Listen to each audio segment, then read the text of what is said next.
We ran screaming for the car. Jesse fell twice on the way. The first time I helped him up as he looked behind us. The second time I could hear the thuds. The water held in the potholes were vibrating with each thud.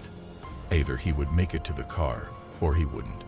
I heard him scrambling and scraping on the wet asphalt trying to get traction in his vans. Great shoes for boarding, terrible shoes for running away. Shit, shit, shit. I heard Jesse repeat over and over again as he loped for the car in flinging array of arms, legs, and stringy wet hair. I ran around the hood sliding in the rain and grasped the driver's side door handle on my way down. Thumb pressed on the button. The door swung open as I went sprawling. I heard a thump as something hit the passenger door, followed by rapid pounding. Hurry, man.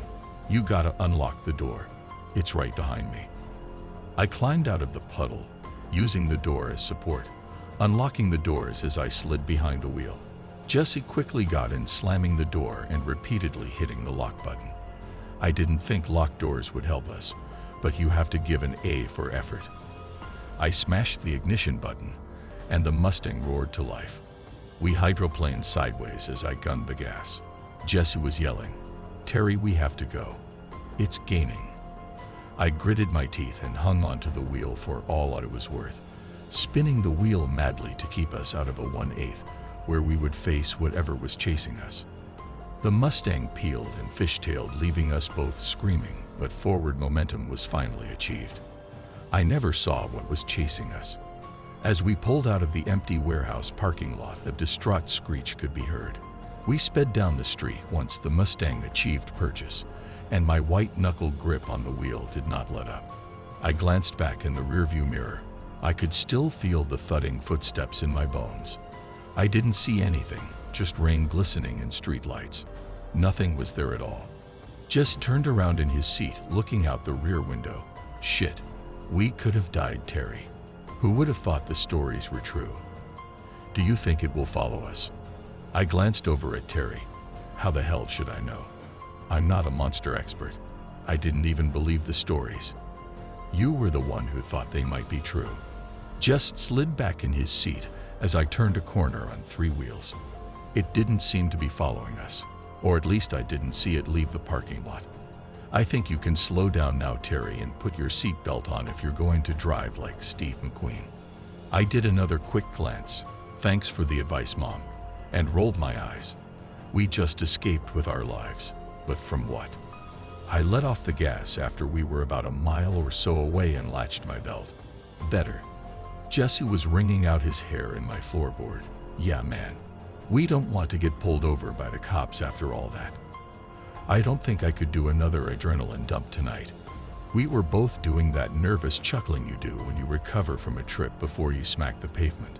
Like, heh, that was close. I drove to a park not too far from the neighborhood where Jess and I grew up together. I needed to make sense of what had just happened and get a grip on myself before heading home. I parked the car facing the water feature in the pond. The water feature was redundant with the rain still coming down. It didn't matter anyways. The park was a dark Monty painting behind my windshield in the rain. I looked around the park before everything was smudged out of view to verify. We were alone. No lovers parking, no kids smoking joints outside from Mom and Dad, not even a bird to be seen in the parking lot. Just my Mustang, just Jess and me sitting in the pouring raining, attempting to calm down after what we hadn't really seen. Jesse blew out a sigh, unbuckled his seatbelt, and folded forward in the passenger seat, hugging his knees.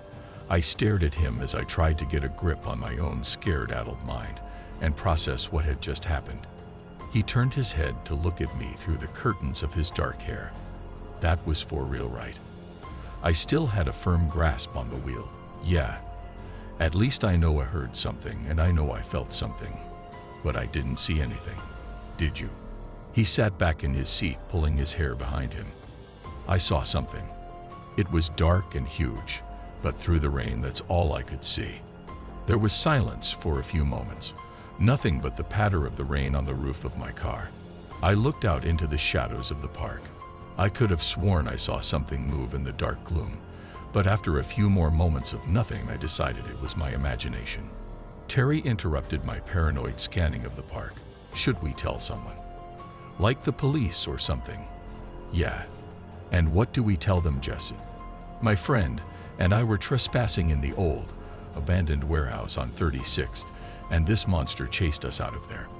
No, I'm sorry, officer, we did not see what kind of monster it was. We only know it had to be big. I rolled my eyes. They'll think we're crazy or playing a prank. Either way, we will be the ones in trouble. Jesse looked at me in disbelief. But don't you think people need to know? What if someone else goes out there and gets killed? How would you feel about that? I turned in my seat to glare at him. I tell you what, Jesse, tell your parents, and let me know how that goes. $10 says they will say something about you being high and not go out there again. Jesse glared back at me for a few moments before slamming back in his seat and saying, I guess you're right. I shook my head in frustration. Might as well go home now. Yeah, Jesse said sullenly. I hit the ignition button and the lights came on. Somehow the monster had found us. It started running towards my car. The quick thuds shaking the car and rattling my brain. I could not believe what I saw. I reached for the gear shift, but the mechanics of how to shift left my mind in the moment of pure terror. The last thing I heard as the creature grabbed the roof of my car was Jesse saying, "What the?"